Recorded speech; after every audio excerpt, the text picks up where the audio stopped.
I mean, I wasn't expecting that.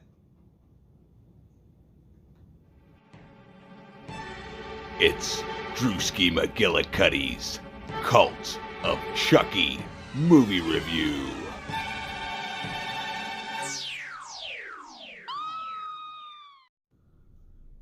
Hey everybody, it's Drewski McGillicuddy, and I have one more day until the Child's Play remake is released in theaters. Of course, I could have probably went and seen a late show of it tonight, but I gotta work early in the morning.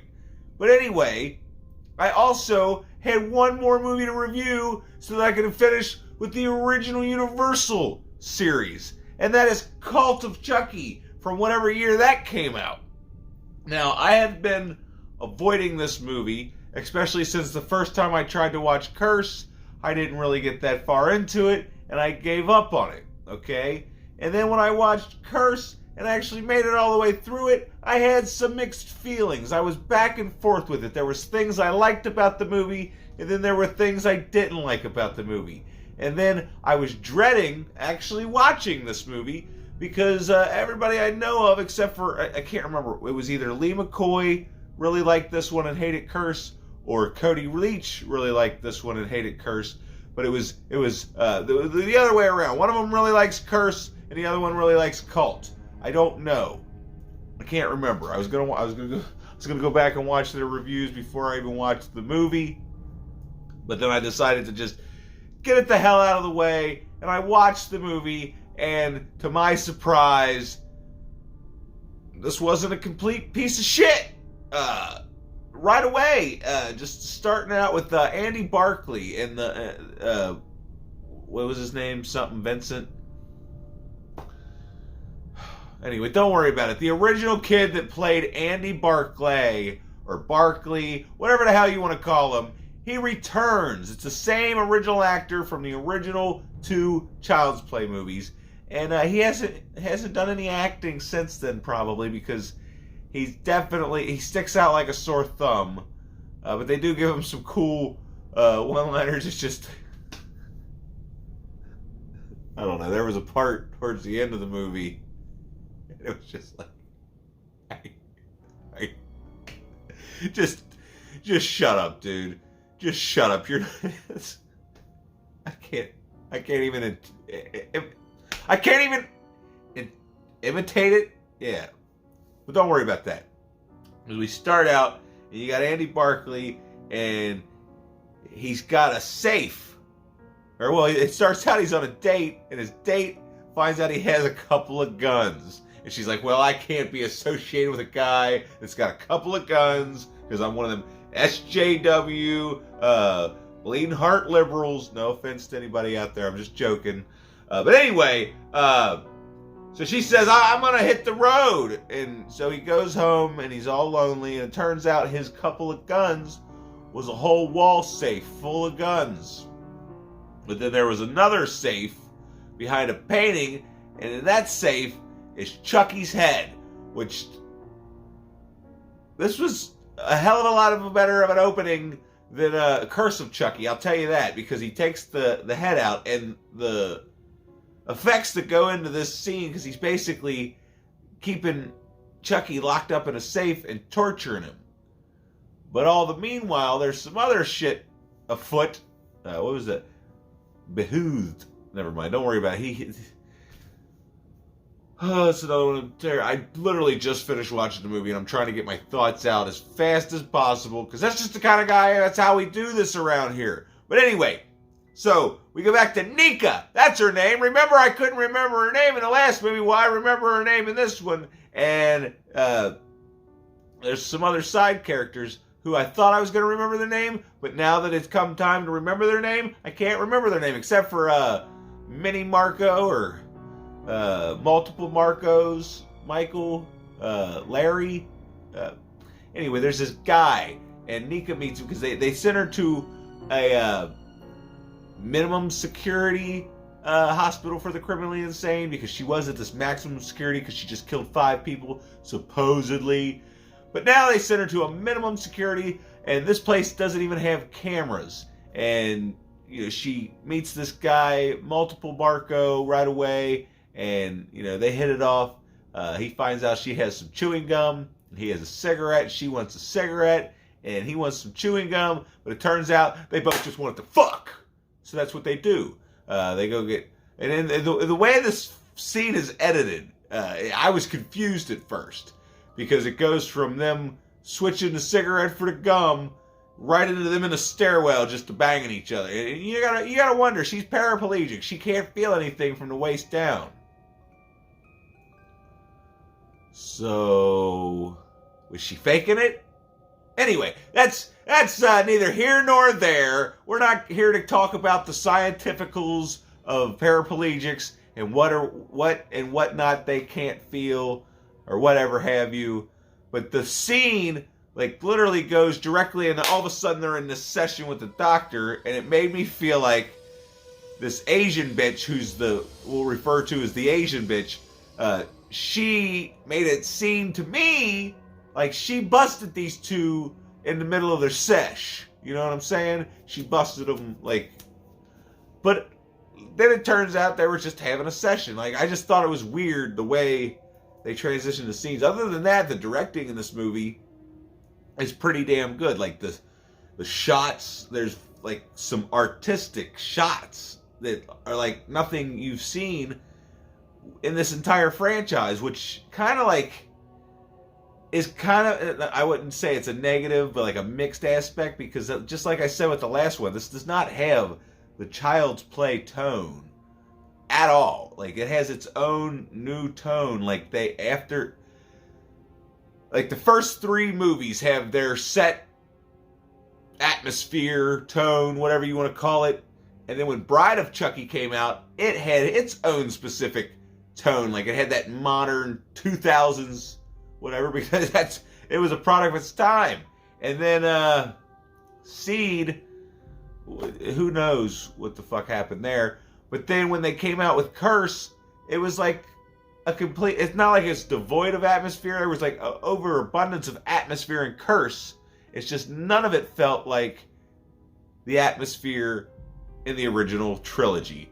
And then you get to Cult, and it's completely different from Curse, and it's all artistic. It's very artsy-fartsy, with the white setting, and then there's a kill scene, okay, where Chucky throws this oxygen tank, and it shoots up through this glass panel, and I thought that was beautiful. They tranquilize this chick. She's sitting on the table, and she's just staring up at the snow falling down on the glass like it's a sunroof. A sunroof. Moonroof? I don't know what the hell. It's a skylight. It's a goddamn skylight. And he drops the thing, and it shatters it, and then the way it falls, it's honestly the most beautiful kill I've ever seen in a horror movie. Never thought I'd say that, but the scene is absolutely gorgeous. And there's a lot of scenes like this throughout this movie where it's just, that would look real good on a postcard, or that would look real good on a poster. And let's talk about other things that look good. Chucky in this movie, it's not that he necessarily looks good, but he does look, even though it sort of looks the same. There's three different dolls, and they all look different, but they all look considerably better than whatever the hell happened in the fucking last movie. There were so many different shots of Chucky in the last movie that I was just what the fuck is that? And I didn't get the what the fuck is that so many times in this movie. Really, the only time I thought that to myself was, for one, the dream sequence. I don't know if I can find the images of the dream sequence. And then there was... shit, now I forgot. God damn it. The dream sequence, and then there was when he got a haircut. Which leads me to another funny part, okay? We're just going to spoil everything. If you haven't seen this movie, I'm going to spoil it right now, okay? You can already tell that I've kind of enjoyed myself, so if you don't want to hear spoilers, go ahead and turn this off, and I'll just go ahead and say, if you haven't seen Curse or Cult, God damn it, why do they have to call them both C names? It's so hard to differentiate the two from each other. Anyway, if you haven't seen Cult, maybe go check it out. I'm gonna slightly recommend it to you. But no, we'll get into the actual rating here later. But no, there's 3 Chuckies running around. Apparently, Chucky figured out how he could just go ahead and put his soul into all these inanimate objects, and he figures, what better inanimate objects to put my soul into than these other good guy dolls? So then he's got these 2 dolls, and they're convinced one of them's real, but this whole time neither one of them nobody knows that they're both real, and that there's a third one on its way, because Andy Barclay actually mails a doll to the doctor at the hospital, which this doctor's a creep. I don't really want to talk too much about him, but at first I was like, oh, this guy seems like he's on the level. And then there's a scene where he hypnotizes Nika, and you're just like, oh my god. And then, like, Chucky kind of redeems himself for being a murderous doll, because he rescues Nika from this creep twice. And both times, the scene was just, I loved it. I mean, I was left with a smile on my face. And I was not expecting that. Pretty much the whole movie. Like, if I were to nitpick and pick out some negatives, some of the characters, like the bitchy Asian lady, she had some scenes that was just like, oh my god, really? But overall, like, the many faces of Marco, he was a cool dude. I enjoyed his character a lot. The lady who thought Chucky was her baby, I liked her. And then there was this creepy old lady that thought she was a ghost. And there was a scene involving her out in the hallway talking to Chucky, telling him not to be afraid of her. And he's like, are you fucking kidding me? He's like, are you the crazy lady I talked to on the phone? Like, everything out of Chucky. Like, somebody was saying one of their negatives or whatever was one of the jokes that Chucky made. I can't remember which one it was. But I thought everything he said was hilarious in this movie, especially when he said something about, I don't know, I don't fucking remember. Now I'm gonna go kill Andy. No, I want to kill Andy. I earned it. I've been through a lot today. You got to suck pity today. Look what happened to me. Hello? Look at my hair. Oh shit, you win. Absolutely. Sorry, pal. You go fuck him up real good. But yeah, I was not expecting to enjoy this movie as much as I did. But like I said, the only real negatives I would have is Alex Vincent. I mean, I can see why they got him. It was nice to have him back, but yeah, they could have worked with him just a little bit more, because it seemed like, especially even when he wasn't delivering dialogue, just him walking around, I was like he was like a fucking log floating down the river or something. Like, he was so stiff, and I have no idea.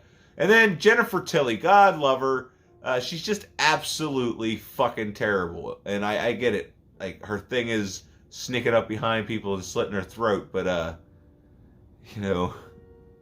you can't do it in every movie and expect it to be, I don't know. Those were the only things that really bothered me. Other than that, I thought this was actually a solid entry into the Child's Play franchise, and I'm going to put a number on it. We're going to give it a 7.2.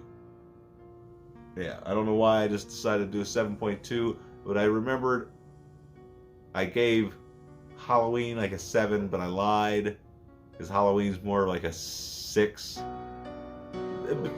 Fuck it.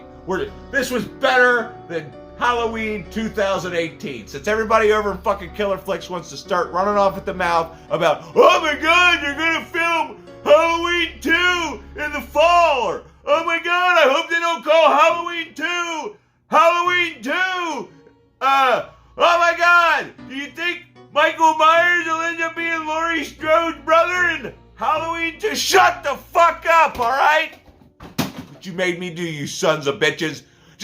Anyway, that's all I got time for today. Are you excited for the new Child's Play remake? Or are you one of those fucking assholes that can't stop fucking talking about Halloween? Even though Child's Play needs to have its fucking day tomorrow. So if I see any of you motherfuckers talking about Halloween and Killer Flicks tomorrow, guess what? you're out of the fucking group. Make sure you click the like button, hit the subscribe button, and for God's sakes, shut the fuck up about Halloween.